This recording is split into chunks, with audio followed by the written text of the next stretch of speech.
on YouTube? It's finally back. Chris, finally back in the captain's quarters. What are we doing tonight? So, why I've got spray painting, I don't know. But, why are we here tonight? So, I released a video a few weeks ago just talking about how beer tax, basically, and the reducing the ABV in, and obviously the UK beers that we're seeing. One to recently been hit by this is Kronenbourg. So it's now been reduced down to, in fact, before I tell you what it's been reduced down to, fuck off, Chris. I'm fucking clowning around. What's going on YouTube? It's Chris back in the captain's quarters for another exciting video for you tonight. So what we're going to talk about tonight is the alcohol reduction which we're seeing in our UK beers. However, before we talk about that, do me a massive solid, hit the subscribe button, really means a lot. Channel's massively blown up recently. Yeah, we're doing really well. We're going to get to that 1,000 subscribers hopefully this year. Be really appreciative if you hit the subscribe button, like button, and share it, and let the people know that I have something to say. Is that a thing? I don't know. But anyway, so what we're talking about tonight. So with the reduction in alcohol content, or ABV, whichever way you want to go to, in the beers that we see in the UK due to the UK beer levy, I thought what we'd do is we'd actually just have a look at Kronenbourg, because Kronenbourg is recently, if you've been about in the supermarkets, basically rebranded, pretty much what it was in the early 90s. You used to see it. It's along the same line as the Blanc, I think. Let's see if we've got a Blanc in here. I just try to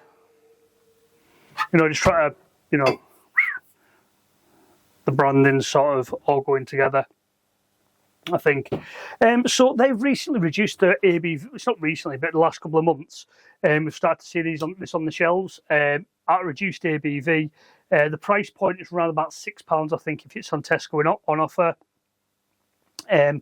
I was fortunate enough to find some of the older style Kronenbourg in Morrison's, I believe. And was this Tesco? Was it Asda? I think it was Asda. I think it was an Asda buy. So they have in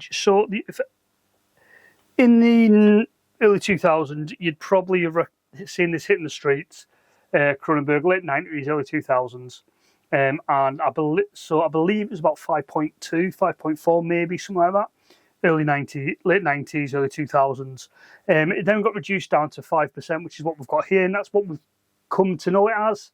You'll see it with the 5%. But obviously with the rebrand and relaunch, it's now coming in at 4.6. Again, this is down to, is it 4.6? I'm talking shite. I've literally just seen it. Yeah, down to 4.6, which is sort of following suit with a lot of the other supermarket beers. This still sits towards the stronger end of the supermarket beers. Obviously, you've seen the Blancs coming in at 5%. 5%. I think Peroni's up there still. There are still some stronger beers out there, but you are going to pay a little bit more of a premium for those beers, especially the ones you'll find in the supermarkets. There obviously all are the specialised ones which you'll get from some of the shops like Booths and stuff. You can see yourself getting up to like, where is it?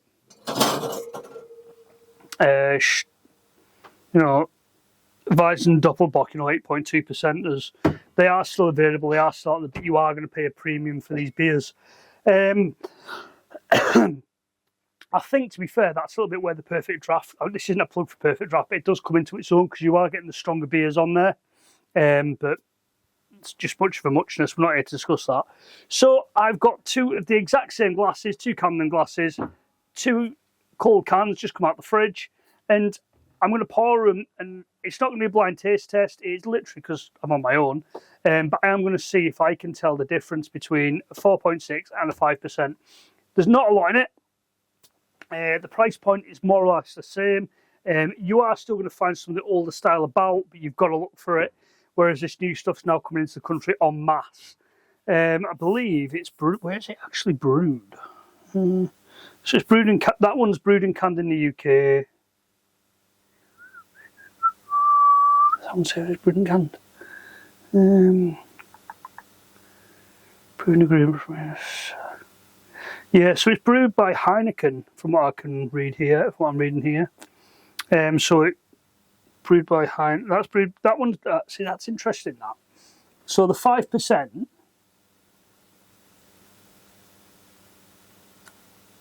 is by Heineken UK, and it's brewed in Edinburgh, ironically.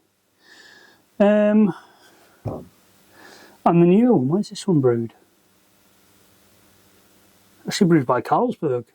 It's different. So, yeah, it's different, isn't it? I will find out exactly who brews this one. Because obviously I'm well prepared for videos, obviously. Corona. Who? Oh, yeah, part of the Carlsberg group. That one has put that one to bed.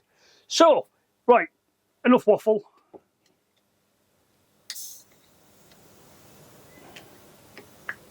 Let us have a pour and a sup, because this is what we're here to talk about.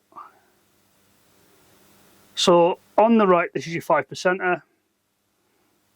We're not reviewing the beers, so we all know what a Kronenbourg looks like. You know, clear lager. Here's clear lager. It smells like a Kronenbourg.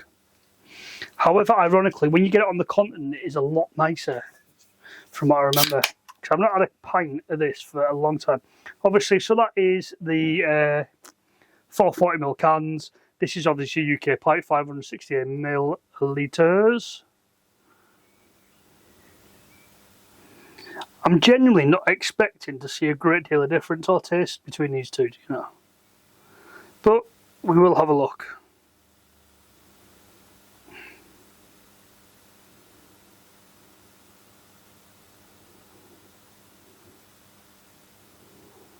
And this isn't a follow it suit video from Paul and Michelle, because I know Paul's already done this.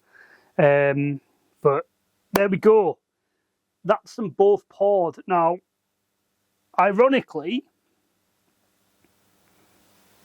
the higher ABV has a lot more carbonation going on. They're exactly the same glasses, exactly the same temperatures. So you've got a lot more carbonation in the 5%. The 4.6% is looking a little bit flatter. Colour-wise, there is absolutely no difference in colour. Smells.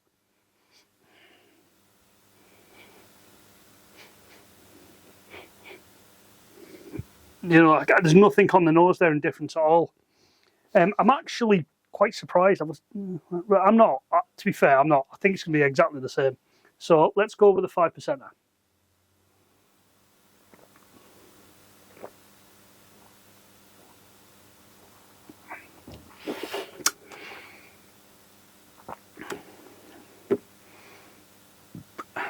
Yep, it tastes like a Kronenbourg. Let's go with the 4.6.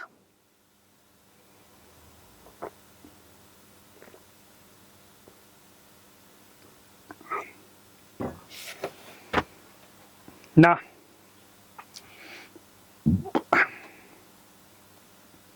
Nah, can't say. There's just no difference.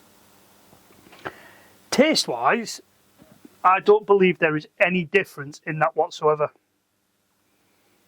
You mean it's...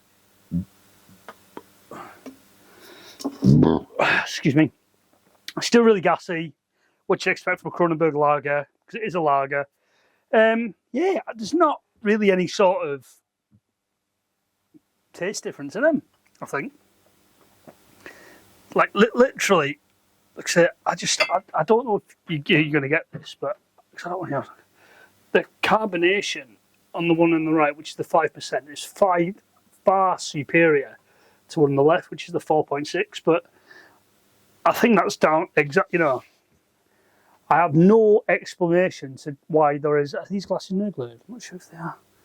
So the unnugulated glasses, but the carbonation is the 5%. The 5% is a lot more carbonated than the 4.6. Definitely. Colour-wise, there's no difference at all in them. Absolutely none. Maybe this glass is a little bit dirtier than that one, but absolutely. Oh, hang on a minute. No difference in colour whatsoever. Straw colour, totally transparent, perfectly clear, crisp. There's absolutely no difference in colour or smell or taste in that. You wouldn't know if you were drinking a 5% or a 4.6. Now, there may be some people out there that can say, oh, you know, I can tell I'm drinking a weaker beer. But I'll be honest with you, in that, I don't think you can. I really don't think you can. I don't think there's a lot of difference in between them at all. But that's my take on it.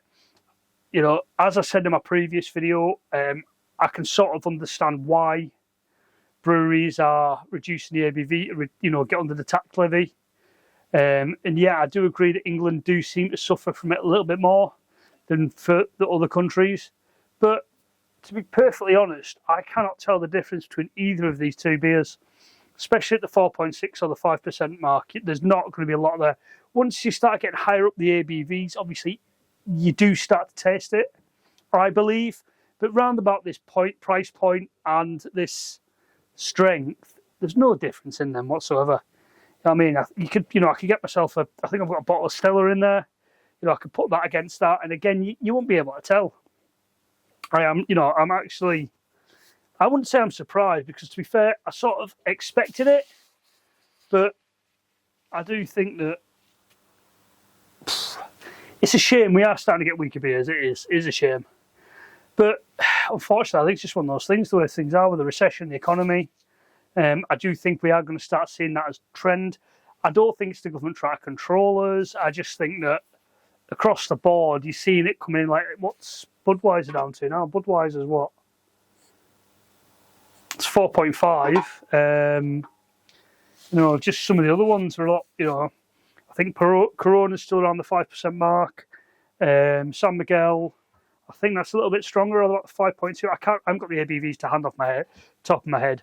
But for this video, I'm probably waffling on a bit now, but for the sake of this video, I cannot tell the difference between a 5% and a 4.6. Taste-wise, there's no difference. Colour-wise, there's no difference. Smell, there's no difference.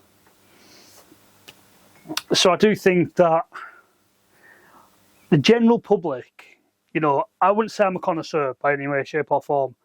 I do like some nice beers, but I think that, you know, Joe Blogg's going down to the Tesco on a Friday night or a Friday afternoon after he's finished work, getting some beers for the weekend. I don't think they're going to be able to tell the difference between a 4.6 and a 5. And it's only like people that sit around in the beer groups and stuff are noticing it and starting to see the change, you're going to know about it. But I think anyone who's not really clued up on the beers aren't going to know. So do I think it's a tragedy? Yes, a little bit. Do I think it really matters? Not really. But that's my opinion.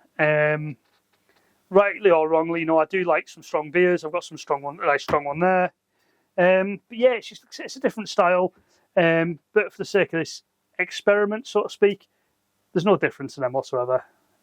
So that's that's my take on this, guys. It's a shame, but it is what it is. We have to go with the flow and adapt and overcome. But anyway, guys, I need to come round there. Give me a minute. The dog's sitting, so my pub is a shed. Does that make sense?